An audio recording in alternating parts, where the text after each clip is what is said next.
नमस्कार प्रणाम, मैं संजीत कुमार, आप देख रहे हैं सेशन। जैसे कि अभी आप देख रहे हैं हम कोर्ट में उपस्थित हैं, जहाँ पे मेरे साथ सीनियर वकील और अन्य वकील भी उपस्थित हैं, जहाँ पे मनीष कश्यप के बारे में हम बात करेंगे और चर्चा करेंगे। जो उन पे जो धारा लगा हुआ है, उनको जो साजा मिला हुआ है बिहार सरकार द्वारा, वो कहाँ तक सही है और कहाँ तक गलत। वकील लोग बैठे हैं, इनसे जाने का प्रयास करेंगे इनका क्या कहना है मनीष कश्यप के। मनीष कश्यप के बारे में क्या कहना है आपका? जहाँ तक अभी आपने कहा है कि मनीष कश्यप ने अपनी गलती को स्वीकार किए हैं, माने ये रखता है कि मनीष कश्यप कहाँ पे स्वीकार किए। पुलिस जब किसी अभियुक्त को कस्टडी में लेती है तो वह अपने मनमाने ढंग से, अपने हिसाब से वह पेपर पे दस्तखत करती है और अपना सारा मुद्दा या सारा मैटर या जो भी होता है स्टेटमेंट वह लिख लेती है। और जो भी व्यक्ति पुलिस कस्टडी में होते हैं वहाँ उनको पुलिस के मुताबिक काम करना पड़ता है।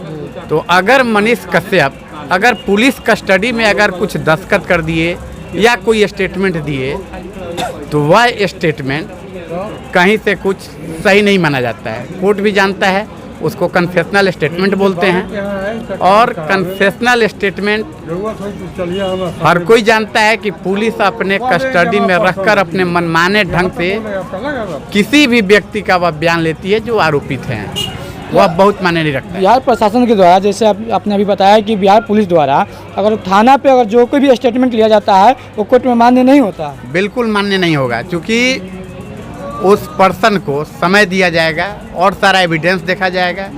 क्योंकि अगर पुलिस का स्टेटमेंट मतलब किसी व्यक्ति को अपने पास रख ले या पुलिस किसी व्यक्ति को कस्टडी में रख करके अगर कहे कि यहाँ दस्तखत करिए, अगर वह व्यक्ति नहीं करता है तो उसके साथ ज़बरदस्ती करेगी। इसलिए डर के मारे, भय के मारे लोग उस स्टेटमेंट को वहाँ कबूल करते हैं। लेकिन कोर्ट इसको पूरा अपने स्तर से देखती है और मानती है कि हाँ ये दबाव में कराया गया है।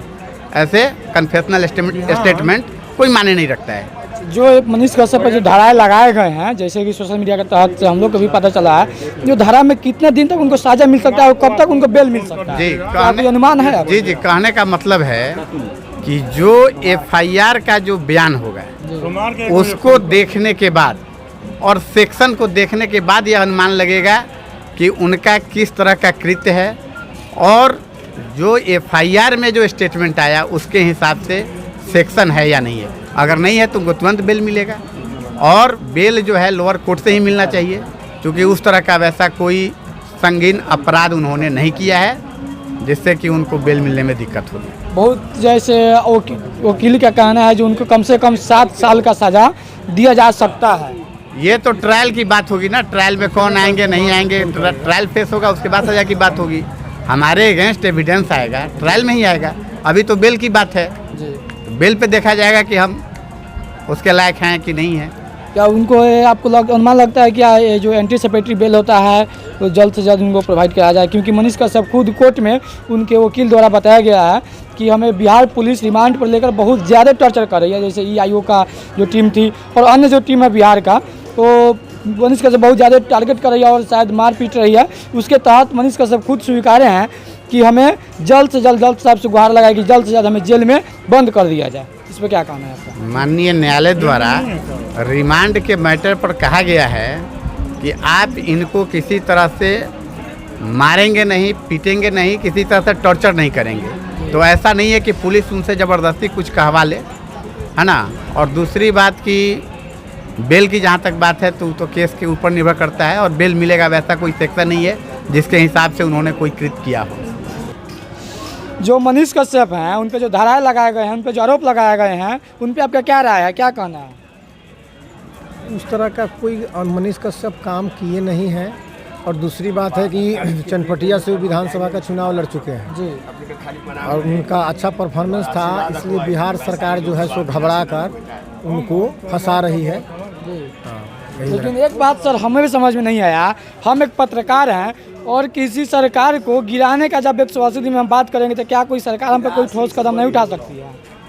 सरकार को गिराने का काम हम किए हैं कि नहीं किए हैं, कोई सबूत तो नहीं। सबूत है सर। खुद मनीष कश्यप अपने वीडियो में लाइव आकर बोलते हैं कि हम RJD के सरकार को 180 दिन में गिरा देंगे। कि कहीं ना कहीं एक सरकार को टारगेट करना है। ये पत्रकार को अधिकार कौन दे दिया जो आप किसी सरकार को गिराने का प्रयास करेंगे, क्योंकि ये तो विपक्षी का काम होता है ना। तो ऐसी बात नहीं है, विपक्षी का काम है, लेकिन लगता है कि मनीष कश्यप से कहलवाया गया होगा या वीडियो बनवाया गया होगा किसी के दबाव में। मनीष कश्यप खुद अपने चैनल अपने पेज से खुद लाइव आकर बोले हैं। लगभग 35 मिनट का वीडियो होता है, उस वीडियो में खुद मनीष कश्यप बोलते हैं कि अगर मैं जेल गया तो ये सरकार 180 दिन के अंदर अंदर मैं गिरा दूंगा। ये पत्रकार को कहाँ तक शोभा देता है और पत्रकार को किस संविधान में लिखा गया है जो पत्रकार ऐसे जो अनर्गल बातें हैं कर सकते हैं? ना, ये कहीं क्योंकि सरकार गिराना पत्रकार के हाथ में नहीं हो, पब्लिक के हाथ में। ये कहीं संविधान में नहीं है, अगर बोले हैं तो गलत बात है। कहीं ना कहीं मनीष कश्यप गलती किए हैं, तब तो उन पे जो धाराएं लगाई गई ये हैं। तो जांच का विषय है, जांच कर रही है, पुलिस कर रही है जी। अगर उसमें अगर जांच में पाया जाता है तो जो दोषी है। जैसे कि अभी जो धारा आपने यूट्यूब के सोशल मीडिया के माध्यम से देखे हैं, उस धारा में कितने दिन तक उनको सजा हो सकता है? अब 153 है तो उपद्रव करने का है, 1 साल का है, 468 है तो उसमें 7 साल का है, लेकिन साबित होने पर ना होगा, ट्रायल होगा, गवाही चलेगा, उसके बाद कुछ हो सकता है। मतलब जब तक पूरा अभी एकजुट न्यायालय पे अभी नहीं सौंपा जाता है सबूत, उसके पहले कुछ कहा नहीं जा सकता है। कब तक बेल मिलेगा, कब तक कौन सा धारा लागू रहेगा? अच्छा, जेल जाएंगे, बेल की प्रक्रिया होगी, उसमें आयु से डायरी मांगी जाएगी, डायरी जितना जल्दी होगा सबमिट होगा, बेल हो जाएगा। चलिए बहुत बहुत धन्यवाद। चलिए देखें इनका बयान से सुने और जो अपना प्रतिक्रिया है कमेंट बॉक्स में जरूर दें। तब तक के लिए जय हिंद, जय भारत।